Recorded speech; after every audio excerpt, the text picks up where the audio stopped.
journal. Les nouvelles ne sont pas bonnes. La Côte d'Ivoire est en deuil. Ahmed Bakayoko est décédé en Allemagne ce mercredi. Le Premier ministre souffrait d'un cancer. Il avait été d'abord transféré en France.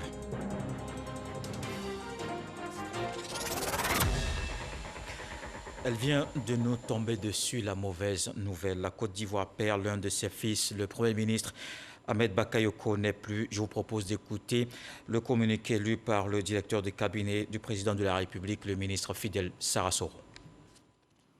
Communiqué de la présidence de la République. Mes chers compatriotes, notre pays est en deuil. J'ai l'immense douleur de vous annoncer le décès du Premier ministre Ahmed Bakayoko, chef du gouvernement, ministre de la Défense, ce mercredi 10 mars 2021, en Allemagne, des suites d'un cancer. Je rends hommage au Premier ministre Ahmed Bakayoko, mon fils et proche collaborateur, trop tôt arraché à notre affection. Le Premier ministre Ahmed Bakayoko a servi la Côte d'Ivoire avec dévouement et abnégation. C'était un grand homme d'État, un modèle pour notre jeunesse, une personnalité d'une grande générosité et d'une loyauté exemplaire. Je voudrais, au nom du gouvernement et en mon nom personnel, présenter mes condoléances les plus émues à son épouse, à ses enfants et à la grande famille Bakayoko, à toutes les familles alliées, ainsi qu'à l'ensemble des Ivoiriens. Que son âme repose en paix, fait à Abidjan, le mercredi 10 mars 2021, Alassane Ouattara, président de la République de Côte d'Ivoire. Nous reviendrons au cours de ce journal sur cette information, notamment sur le parcours de l'homme. Et dans l'actualité nationale, les résultats provisoires des législatives sont connus. Le RHDP s'en sort avec 137 élus, l'opposition 91 et les indépendants 26. On note également la chute de grosses pointures. Noël Niagno jette un regard sur l'issue de cette élection. Législative 2021, c'est désormais un passé récent. L'histoire retiendra que ce fut les législatives les plus disputées et les plus apaisées de l'ère du multipartisme. Pour 255 sièges, il a été dénombré 1266 dossiers de candidatures, soit 1511 candidats. Autre fait notable, tous les partis et groupements politiques ont pris part à la compétition électorale, sans oublier la pléthore des candidats indépendants, 807 contre 704 pour les partis ou groupements politiques. En somme, ce fut le scrutin le plus inclusif des 30 dernières années. 72 heures après, on peut déclarer que le match est terminé. Place maintenant au débriefing, que chacun prenne son ardoise. Le pouvoir actuel, le RHDP, Rassemblement des Oufoutistes pour la démocratie et la paix, 137 députés. En face, l'opposition, toutes tendances confondues. Le PDCI, Parti démocratique de Côte d'Ivoire, d'Henri Konan Bédié. Le FPI, légal d'Afin Guessan. EDS, Ensemble pour la démocratie et la souveraineté, proche de Laurent Gbagbo. L'UDPCI de Mabri Touakeus. Nouvelle Côte d'Ivoire de Niamey Konan, 91 élus. Affichons sur la dernière ardoise les indépendants, 26. Conclusion, le Rassemblement des Oufoutistes pour la démocratie et la paix, RHDP, se taille la part du lion avec une majorité absolue de 137 élus et fait surtout une razzia dans le pays atier avec 7 sièges sur 7. Le pays atier de Gbagbo, 4 députés en 1990, c'est désormais de l'histoire ancienne. Le RHDP devra néanmoins chercher des faiseurs de roi quand il va s'agir des lois qui nécessiteront la majorité qualifiée. Notons également que ces législatives ont fait de grosses victimes dans les rangs du RHDP. Le PDCI, l'âme politique de la Côte d'Ivoire, a perdu sa superbe. Il s'en sort seul avec 23 députés et sauve les meubles à Gagnoa avec Akoudji Kaouye, son numéro 2, à Dabakala avec Jean-Louis Billon. EDS, Ensemble pour la démocratie et la souveraineté, la Benjamin des créations politiques, 3 ans d'existence, récolte 8 députés et enregistre la perte de son bastion de Gagnoa sous-préfecture au profit du PDCI. Perte aussi du lot du bois, des pays atiers et à baie. Leçon de choses, en politique comme partout ailleurs, la nature a horreur du vide.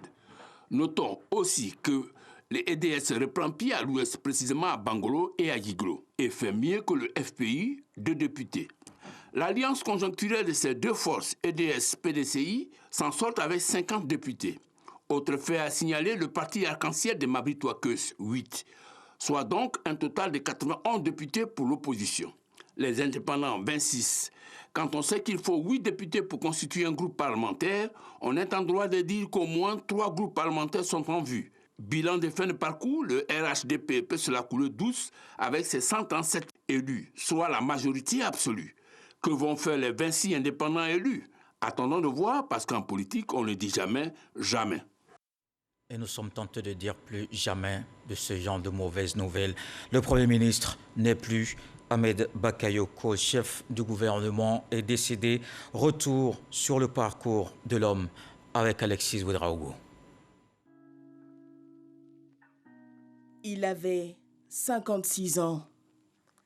Ahmed Bakayoko, le chef du gouvernement, n'est plus. Ahmed Bakayoko, l'ami de tous. Le 30 juillet 2020, il est nommé chef du gouvernement. Devant lui, de grands défis hérités de son prédécesseur, Amadou Gon Coulibaly. Conduire tout d'abord le dialogue politique. Assouplir les tensions sur la scène politique à la veille de la présidentielle de 2020. Garantir la tenue d'un scrutin jugé apocalyptique pour plusieurs. Ahmed Bakayoko, l'ami, l'époux, le frère de beaucoup, relève les défis. Ce mercredi soir, le cancer aura eu raison de lui. C'est toute une nation qui pleure un fils, le Golden Boy. Monsieur tout le monde, souriant pour chacun. Né le 8 mars 1965 à Abidjan, il était un fils du peuple par ses classes dans des quartiers populaires comme Adjamé Cocody.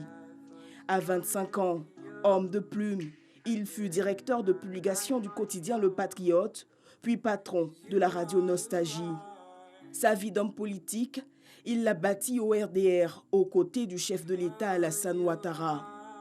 Nommé à la tête du gouvernement, il y aura laissé de belles couleurs. Ce mercredi soir, la nation tout entière pleure. Ahmed Bakayoko, le Golden Boy. La Côte d'Ivoire en deuil, ainsi se referme cette vie. Parlons à présent de la lutte contre la Covid-19.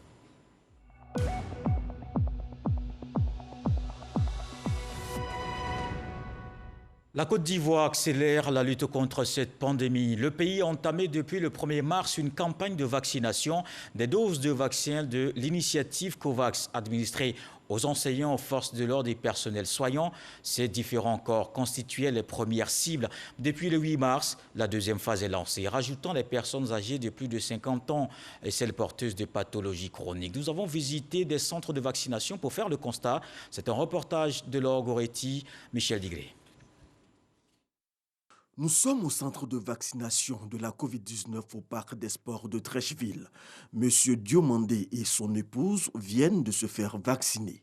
Cette maladie, tout le monde a peur de cette maladie.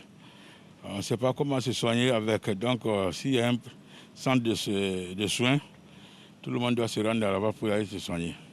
Ils m'ont donné rendez-vous d'être là le mois prochain à la même date pour le deuxième piqûre. Si le couple Diomandé n'a pas été encore contaminé par la Covid-19, il n'en est pas de même pour d'autres volontaires au vaccin. J'avais attrapé le corona, ça fait 6 mois.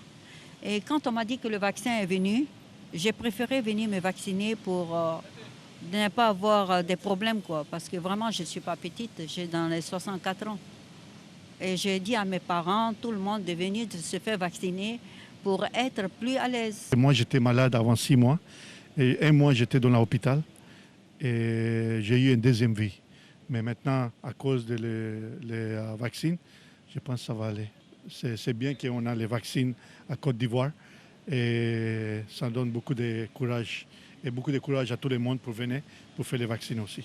La Côte d'Ivoire est le deuxième pays africain après le Ghana à bénéficier des vaccins fournis à travers le dispositif COVAX, une importante étape dans la lutte contre la Covid-19. Cette vaccination a commencé timidement Mais avec la communication qui est faite autour de cette vaccination, vous avez pu le constater ce matin qu'il y a suffisamment de monde et que nous sommes en train donc de monter en puissance et que en termes même d'espace d'organisation de la campagne, nous ouvrons d'autres sites dans les CHU et dans les services de santé de l'armée.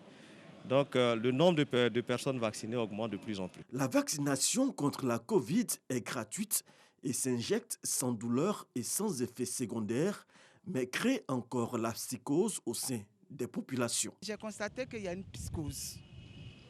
Nos frères qui sont de l'autre côté se sont fait vacciner et ils nous demandent de ne pas nous faire vacciner.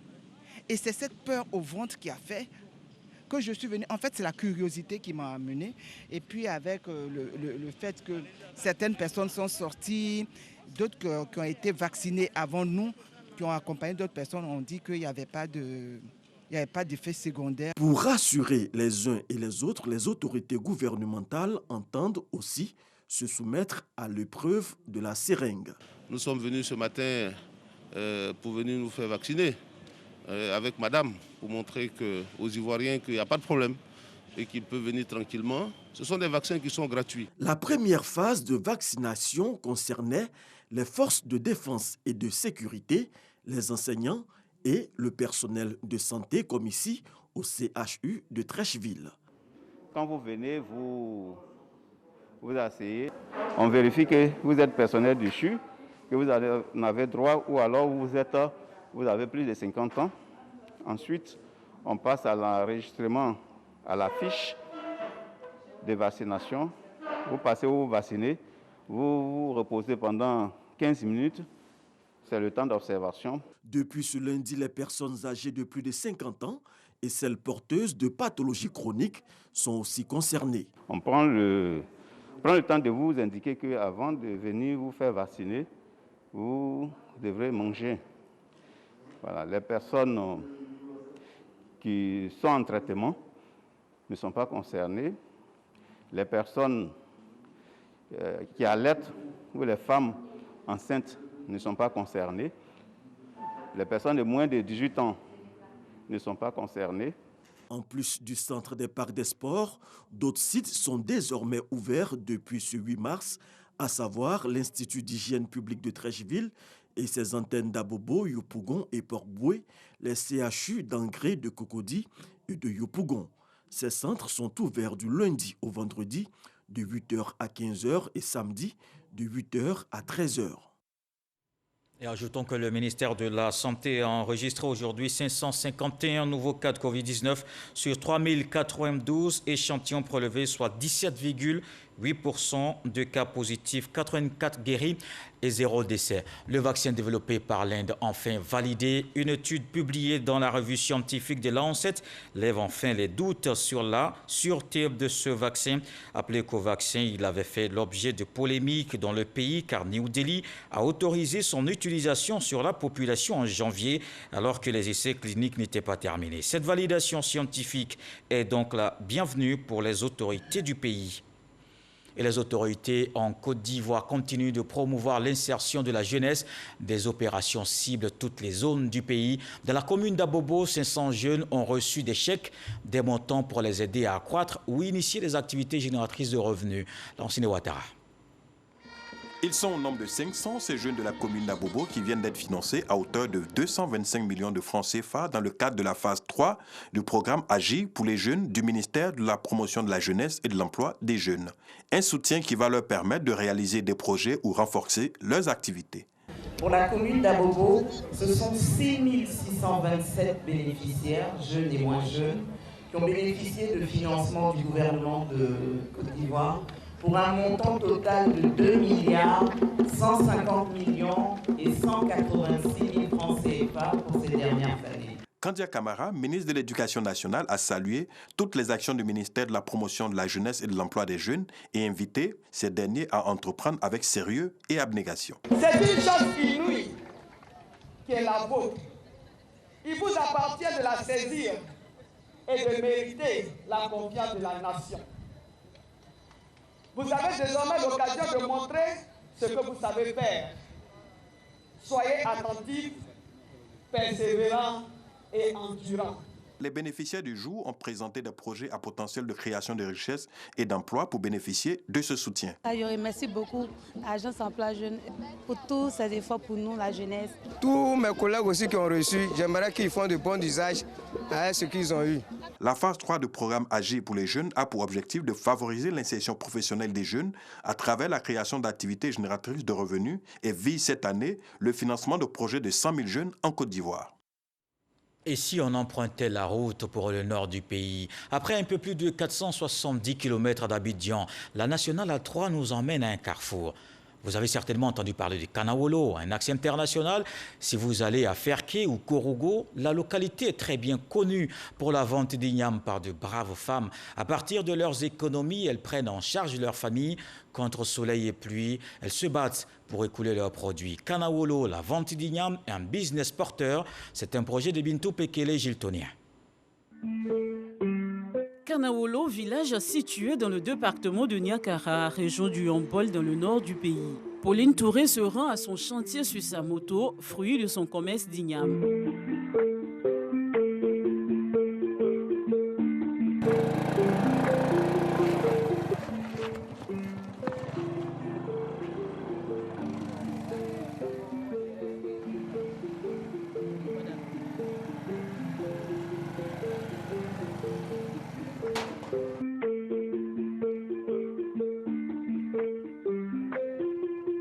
Une villa de 3 pièces plus une indépendante de 2 pièces que cette mère de 4 enfants est en train de construire depuis 1 an avec les revenus de son commerce. Je vends les ignames comme ça.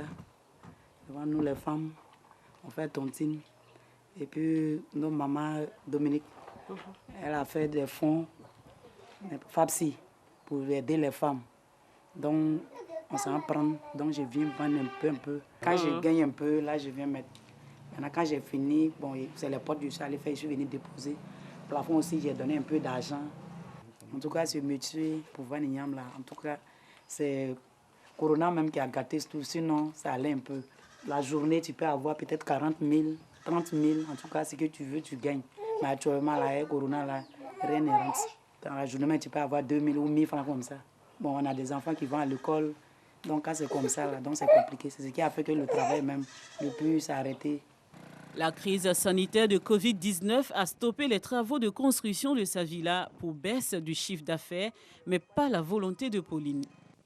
À quelques pas de là, Célestine Koné visite les locataires de ces 3 bâtiments, construits également grâce aux économies de la vente des ignames. Les voisins, ils vont André, ils vont aller au travail. Aujourd'hui, c'est le 23. Après, c'est encaissement. Ah, d'accord, il n'y a pas de problème. Et puis ici, la balai aussi, ici, elle est trop sale. Nettoyez bien la cour. Là, c'est une maîtresse qui est dedans. Ici, c'est une maître qui est dedans. Là-bas aussi, c'est une maîtresse qui est dedans. Dans le mois 85 000. Il y a 5 enfants. J'ai conseillé pour plus faire les dépenses des élèves. Tu as 10 francs, il faut économiser 5 francs. Même si tu ne peux pas garder 5 francs, il faut aller donner à les vendeurs de boutiques ou bien magasins pour garder pour toi. Après, tu peux payer ciment ou bien tonne. Vraiment, avec ces 2 années-là, s'il n'avait pas construit là, c'était chaud pour moi. Puis, cap sur le marché. À son arrivée, Célestine Koné procède à l'exposition de sa marchandise, tandis que les autres se lancent déjà à la conquête de la clientèle. Il en est ainsi dans ce marché. Tous les jours, c'est une 50aine de femmes qui courent à longueur de journée pour écouler leurs marchandises auprès des usagers de la route. Et la tâche n'est pas toujours facile. Chacun défend son intérêt. Oui. Maintenant, nous qui voulons manger, à notre fin, qu'est-ce qu'on fait? On ne fait que négocier auprès de ces dames-là pour avoir gain de cause. Sinon, ça ne nous arrange pas. Le prix est très élevé pour nous. D'où on n'a pas en fait cet appétit de mieux manger parce qu'on paye cher. Et vous avez payé pour combien finalement? Pour 2000 francs. N'étant pas satisfait, on l'a fait avec. Si ce client trouve ce marché cher, ce n'est pas le cas pour les autres. J'ai payé un peu igname, j'ai parti jusqu'à Sénégal. Igname de Côte d'Ivoire là, c'est doux et puis c'est gonflé comme ça. C'est un peu moins cher. En ce moment là même, c'est très beau même.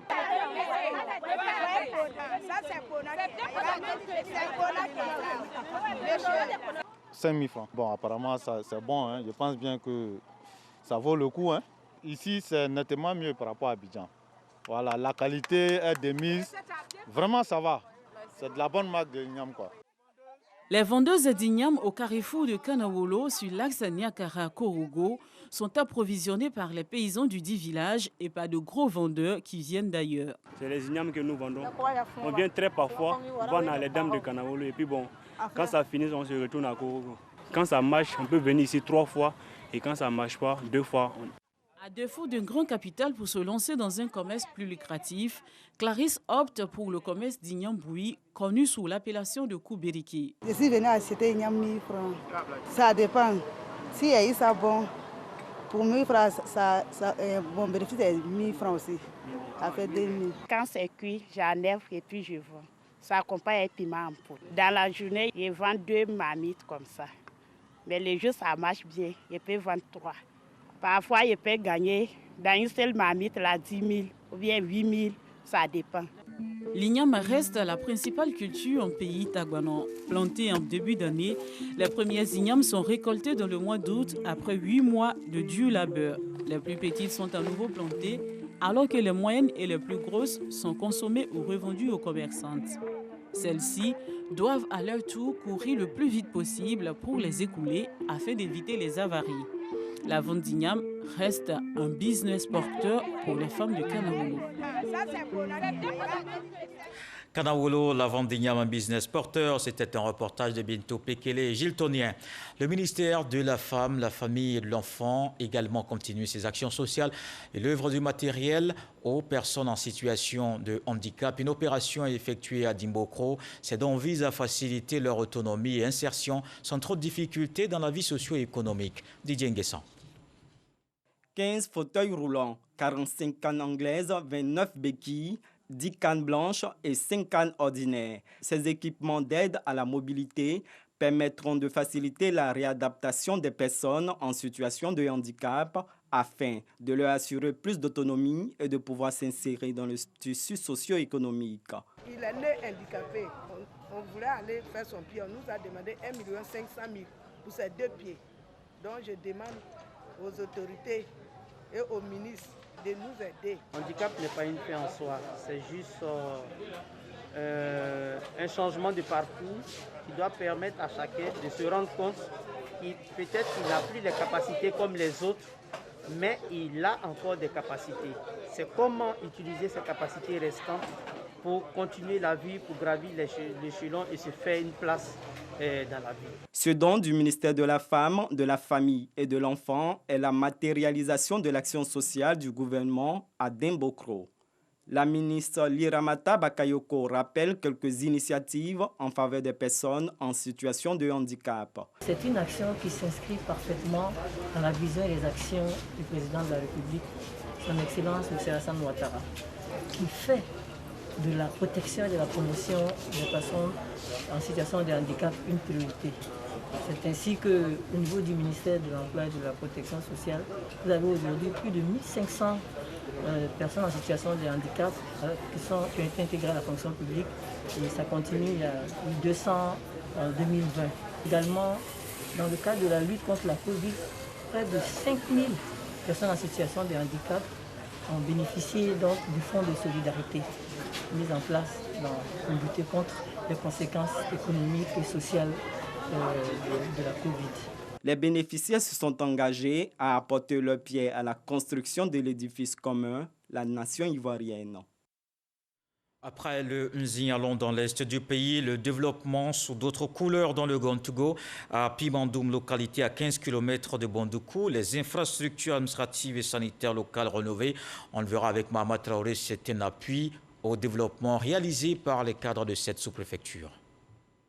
C'est une coupure de ruban qui donne une seconde vie aux locaux de la sous-préfecture d'Apimandoum, localité située à 15 km de Bondoukou.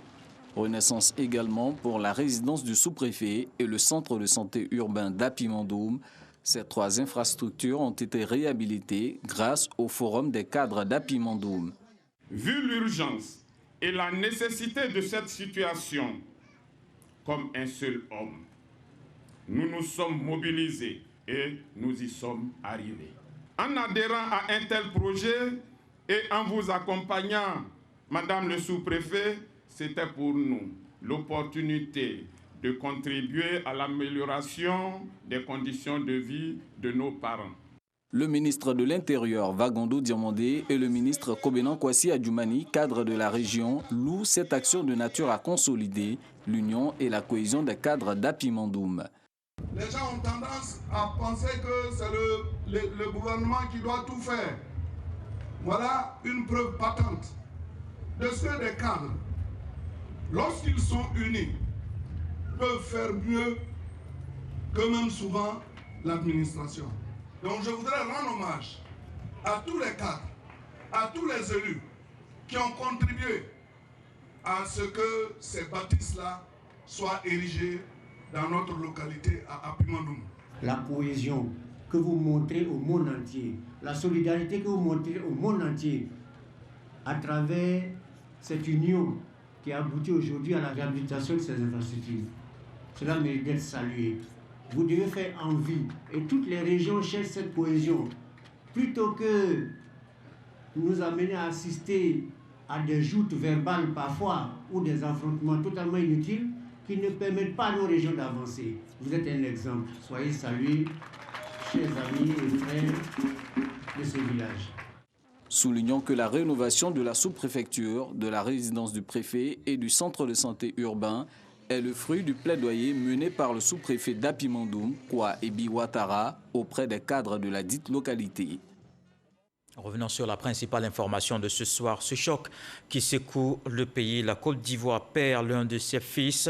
Le Premier ministre Ahmed Bakayoko n'est plus. Je vous propose d'écouter le communiqué lu par le directeur du cabinet du président de la République, le ministre Fidel Sarasoro.